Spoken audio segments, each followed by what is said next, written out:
G'day everyone, we have just started our second week in the book of Genesis and we have reached a big day in the creation week. We have looked at day 6 where God creates human beings, Adam and Eve, in his own image.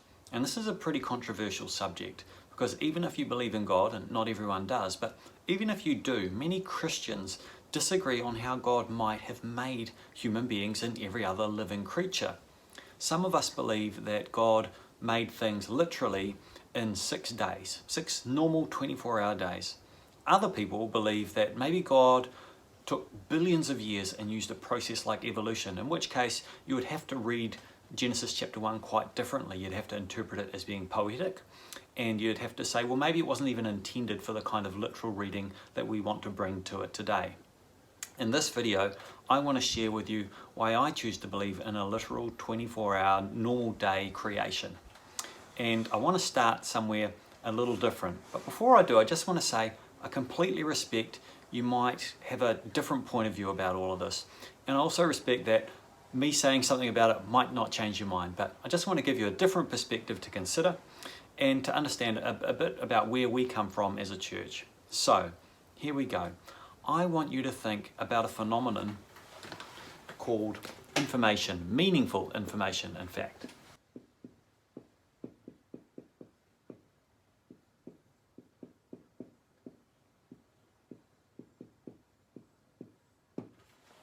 Now, what do I mean by that? Well, it's not that complicated. Let's take the word information.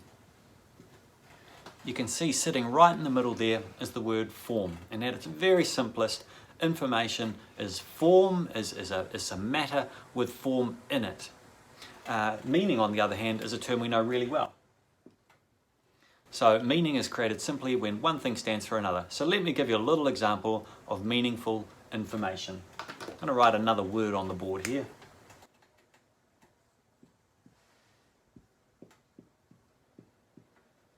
Tree. Okay, so we have some form. We've got some letters. And that form has meaning. It doesn't just, it's not just the pink thing there on the board. It stands for these big, beautiful, leafy green things out there in the real world. So we have some meaningful information. Now, the basic laws of physics, some of which we covered last week, make that ink stick to the whiteboard here. They determine that it just stays there just as I want. But they don't dictate that this T must be followed by an R, must be followed by an E, and must be followed by another E. And yet, if they were any different, well, we'd just have a pink mess on a whiteboard, wouldn't we? So the form matters. And physics certainly can't dictate that this particular arrangement of matter should stand for something entirely different, something out there, the thing that we know and love as trees. Let me give you another example. If you drive in Wellington to the suburb of Tawa, you will see a big beautiful sign on the side of the road that spells out the word Tawa, but it won't be a normal road sign. I'm not just talking about paint on metal. I'm talking about a flower bed. You can see the name of the suburb spelled out in flowers. It's quite a lovely thing. The point is that matter itself doesn't yearn to spell out words like Tawa. The ink here didn't have a deep desire to spell the word tree. The matter is useful. It holds the form, but it doesn't create it. And it certainly doesn't dictate that it should stand for something else. Now, you might wonder, what does any of that have to do with Adam and Eve and how I read the book of Genesis? Well, let me explain.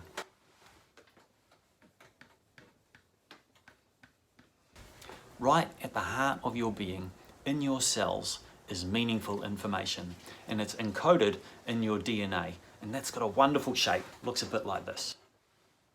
It's called the double helix. It's a bit like a twisting ladder, and like a ladder, it has these little rungs all the way down. But instead of thinking of them as rungs, you should think of them as letters, because that's what they are. They're like a tiny little alphabet. There are 4 different types altogether. They're called nucleotides technically. There's 4 types of nucleotide, and they're a 4-letter alphabet, much like we have a 26-letter alphabet. And they do a really important thing. They spell out the instructions for you. Now, when we take those nucleotides in groups of 3,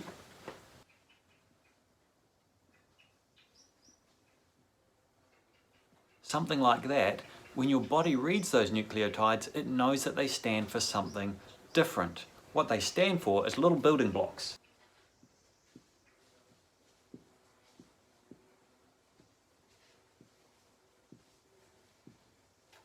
Those building blocks are known as amino acids. And those amino acids, once they're spelled out by a string of letters forming words, a set of instructions, they fold together when the sequence is complete to form a protein. And a protein goes on to perform all sorts of wonderful functions in your cell.